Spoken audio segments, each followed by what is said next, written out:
Good morning, everyone. So today we are going to discuss a very important topic that sexual dysfunction in CKD. Means क्या जो CKD patients हैं उनकी sex life कैसे रहती है. This is very important aspect and the patients never discuss with the nephrologist. They feel shy, and though it is a very important aspect for their interpersonal relationship.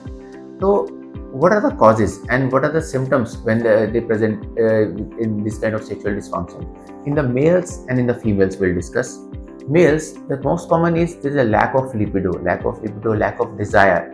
That happens because one, that as the CKD advances, there is a lack of testosterone. Then there is uremic toxins build up. Third, there is a mental pressure. Once the patient develops CKD, he has so much of mental pressure that there is a lot of anxiety, a lot of stress which he takes and which reflects into this performance of the sexual life. Then why this happens? There is a erectile dysfunction is because of in diabetic. There is other reasons are there is a lack of blood flow to the organ.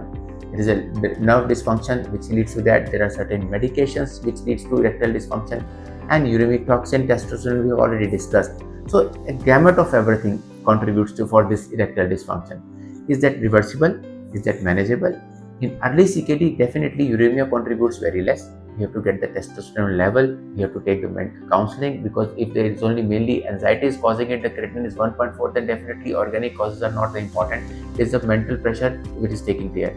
We have to have a deep conversation with our patients to find out what is the reason at this stage, and accordingly we plan for the treatment, what best suits for to correct all these erectile dysfunction. Then certain medications are available. If we find that the patient is diabetic, there is many other factors contributing. The medications are available to use as and when basis, but we have to evaluate the cardiac conditions, hypertension before prescribing such medication. Then there are certain mechanical devices available for erectile dysfunction which we allow because there is no side effect of these mechanical devices, but definitely it improves their performance and definitely they have a good interpersonal relationship. So each individual we have to analyze, we have to go in a deep conversation, find out what is the reason. Similarly, as the CKD advances, this problem becomes more and more evident and the patient feels more burdened because the uremic toxins are accumulating now. Then even especially in dialysis patient, it is very common because the testosterone level is low, uremic toxin are accumulating, and all this cause loss of muscle mass, there is a loss of bone density, there is a physical fatigue and mental fatigue. So there is a physical causes of it, and there are emotional component attached with it. And moreover, when they are not able to perform, that causes more pressure on them, and there is an emotional disconnect. So we have to counsel them at every stage of CKD, and it is their duty to talk to nephrologists freely that they are facing this problem, so that we can rectify them as per their diagnosis. Third is important. This happens to the females also? The answer is yes. Even the females have the same kind of problem because the hormonal changes, uremic toxins will accumulate in them also. The CKD patient, it has been found that 40 to 70% of females, they also face this sexual dysfunction in one form or the other. The most common is there is lack of desire, lack of libido because of the hormonal levels, because of mental stress, mental pressure that they have developed. CKD, what will happen, whether they are going to have dialysis in the next few months, they are going for transplant, so it reduces huge burden. Especially with the married female, they are more concerned what will happen when the in-laws will know she is a CKD. So there are social component also which pressurize the female much more than male. But definitely there is a lack of performance because of medical reason also. Because there is a lack of estrogen, lack of progesterone, which cause dryness in the main organs. It causes lack of lubrication. Then there is a ovarian failure, means they cannot as the CKD advances, their menstrual cycle get affected and they become amenorrheic, means that menstrual cycle is very infrequent, or sometimes they have no menses at all. So that creates a lot of stress in these females. What to do now? So they have to approach the nephrologist and discuss with them. If needed, then we ask for a gynecological reference and we rule out the gynecological causes also before labeling that it is all happening because of the CKD. Third is that certain methods we have to apply to them as a part of behavior therapy, but certain medical treatment also to find out what can be done for them. And what about when the patient needs dialysis? Then we have found in dialysis, every time they are in the hospital twice or thrice in a week, they become more weak because they don't eat too much. So nutrition has a very important role in that also. So they have to maintain a good nutrition.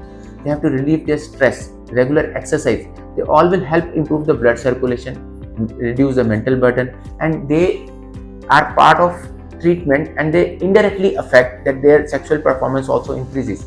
So these are the hidden things which patient never discuss and never takes the importance of all this. So nutrition has a very important role in that. So quitting the smoking, quitting the alcohol is also important because that helps to improve the sexual performances. Third important is reversible after kidney transplant? Answer is yes. After the kidney transplant, whether it is male, whether it is female, it has been found that their sexual function improves, their fertility improves, and there is libido, there is a return of libido.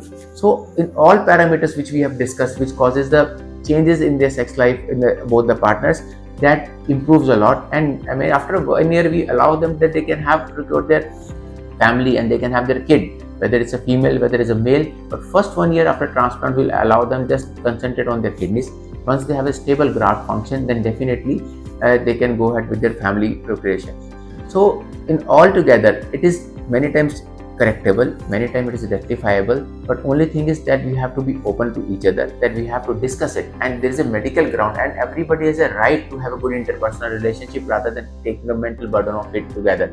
So as a couple they can approach us and they can talk. If the female is feeling shy or if the male is feeling shy, then it is a they can come together, they can discuss with the counseling.